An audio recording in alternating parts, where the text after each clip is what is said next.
Bonjour à tous. Alors, nous allons vous parler aujourd'hui des peurs, parce que vous le savez, en ce mois de janvier 2008, on vous a beaucoup parlé du tabac. On veut vous soutenir dans cette décision éventuelle que vous pourriez prendre de vous arrêter de fumer. Et évidemment, il y a beaucoup de peurs, et vous en citez une en majorité, qui est la prise de poids, que vous pourriez, parce qu'elle existe, évidemment, quand on s'arrête de fumer, on peut prendre du poids. Alors on a demandé à une spécialiste, le docteur Rosane Castera, bonsoir, qui est nutritionniste, de nous donner peut-être un peu des angles et puis surtout des conseils assez simples sur cette crainte, puisque je crois, alors si on donne 2-3 chiffres, l'arrêt du tabac, pour un tiers des patients, il n'y a pas de prise de poids, il n'y a rien qui change. Par contre, pour les deux autres tiers, donc il y a 3 à 4 kilos, ce qui est finalement pas énorme. Est-ce qu'on peut, vous qui êtes nutritionniste, est-ce qu'il y a un moyen de les accompagner spécifiquement, ces patients?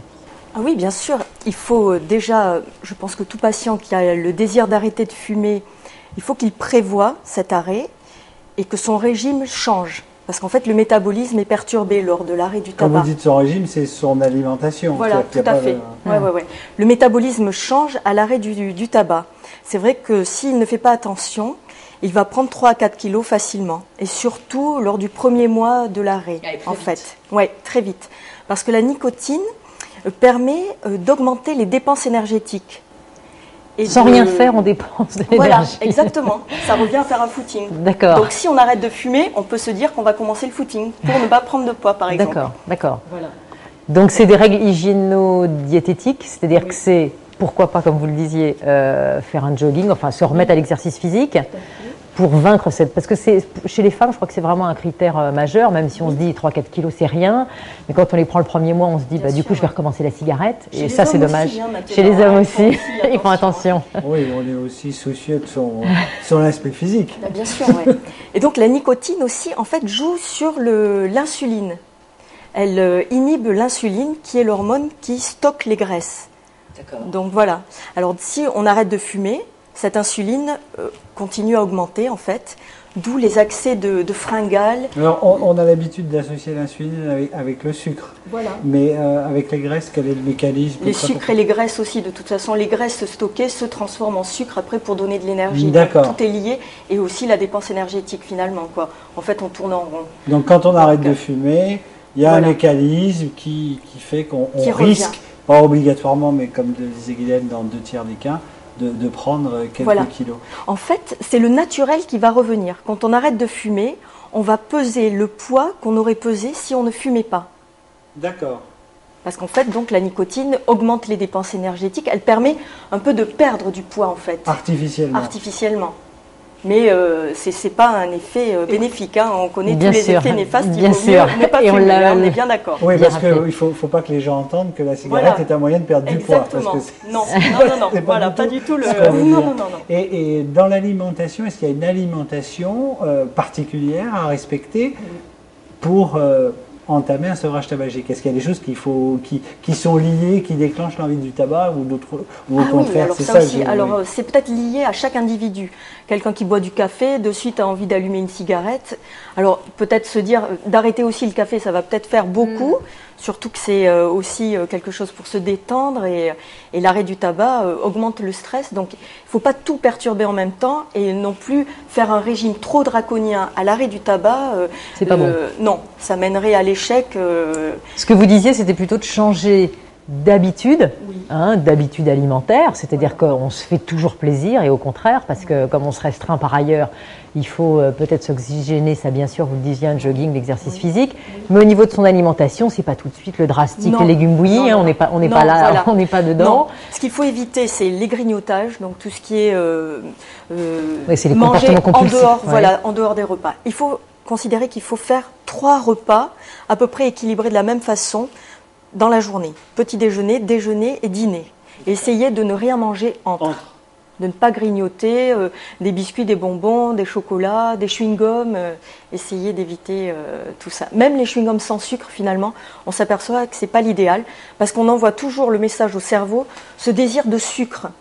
Et il faut essayer d'enlever ça, quoi, en fait, de se déshabituer. Alors le repas idéal, vous le disiez, petit Voilà. déjeuner Petit avec déjeuner assez calorique. céréales, enfin du pain, des protéines aussi. Hein, voilà. Ah oui, donc, une tranche de jambon. Ah oui, l'idéal, du ça serait de yaourt. faire ça en fait. Tranche de jambon, du fromage.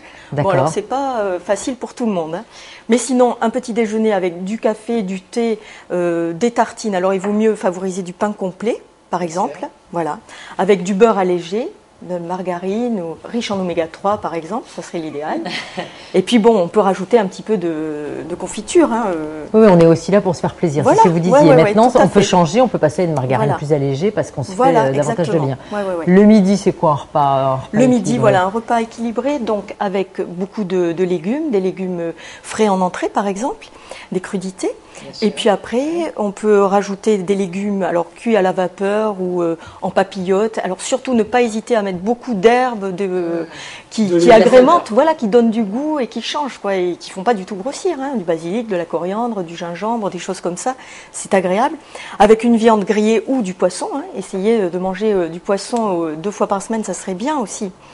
Et puis après, des féculents. Hein. Il faut 4 cuillères à soupe de riz cuit ou de pâtes ou de blé ou de quinoa, ce qu'on veut. Comme ça, on se hein. rassasie en fait. Et oui, c'est il faut pas important, avoir faim. surtout pour quelqu'un de jeune qui travaille et qui a besoin d'énergie. Et alors, pardon. Le petit creux là, parce que je me souviens de mes petits creux quand j'ai arrêté de fumer. Le petit quartier de pommes, il va bien. Il vaut mieux manger une pomme, évidemment, boire un verre d'eau. Enfin, il y a quand même peut-être des petits trucs qu'on pourrait donner aux téléspectateurs. Ça pourrait être quoi? Parce que c'est vrai que la barre de chocolat, on en a envie. Mais le petit truc, moi je trouve que si on a un petit creux à 4 heures, c'est qu'on n'a pas assez mangé avant. En fait, on ne devrait pas avoir faim au milieu de la journée. Ou alors on n'a pas un boulot passionnant, quoi. Si on s'ennuie, c'est ça, je sais pas, mais normalement on ne devrait pas avoir faim à 4 heures. Mais Sauf les l'alimentation, enfants, mais c'est souvent pas les adultes. L'alimentation est souvent une compensation. Voilà. Mais notamment une compensation quand on arrête de fumer aussi. Donc c'est pour ça qu'il faut donner des conseils. Est-ce qu'il y a des choses, par exemple, est-ce qu'on pourrait manger un légume ou un fruit, ce que disait Guylaine, quand on a envie de fumer? Moi je trouve que c'est pas formidable et que ce n'est pas tellement à conseiller. Parce qu'une petite pomme, ça relance toute la digestion en fait et on s'aperçoit que c'est pas l'idéal pour perdre du poids finalement. Il vaut mieux, augmenter les rations caloriques du déjeuner ou du petit déjeuner, vraiment manger de façon plus conséquente en fait. Et normalement, on n'a pas faim. Oui, voilà, après on peut boire de l'eau, ça c'est sûr que... notamment la quantité d'eau, parce que ça on n'en a pas parlé, on a parlé de régime, enfin de quantité de nourriture idéale, de repas idéal. Quelle serait la quantité, parce qu'on dit 1,5 litre d'eau par jour, ça peut être pris en thé? Sous forme de thé, de café, moins peut-être? Moins, parce que même la théine est très mauvaise aussi, comme la caféine. Hein. Il vaut mieux du thé sans théine. Bon, enfin, tout devient après peut-être un peu trop... Il ne faut pas donner de règles trop contraignantes, parce qu'on fait déjà l'effort d'arrêter de fumer, c'est une contrainte, donc il faut laisser un peu de liberté. Ah, oui. Mais l'idée, c'était de donner des grands principes pour pas qu'il y ait d'aberration dans le régime, et notamment... de savoir s'il y avait des aliments ou des produits, l'alcool par exemple, est-ce qu'on peut continuer à boire Oui, on peut continuer comme d'habitude, c'est sûr, mais c'est vrai que l'alcool fait grossir, hein. Ça c'est très riche en sucre. Et ça fait monter les triglycérides aussi.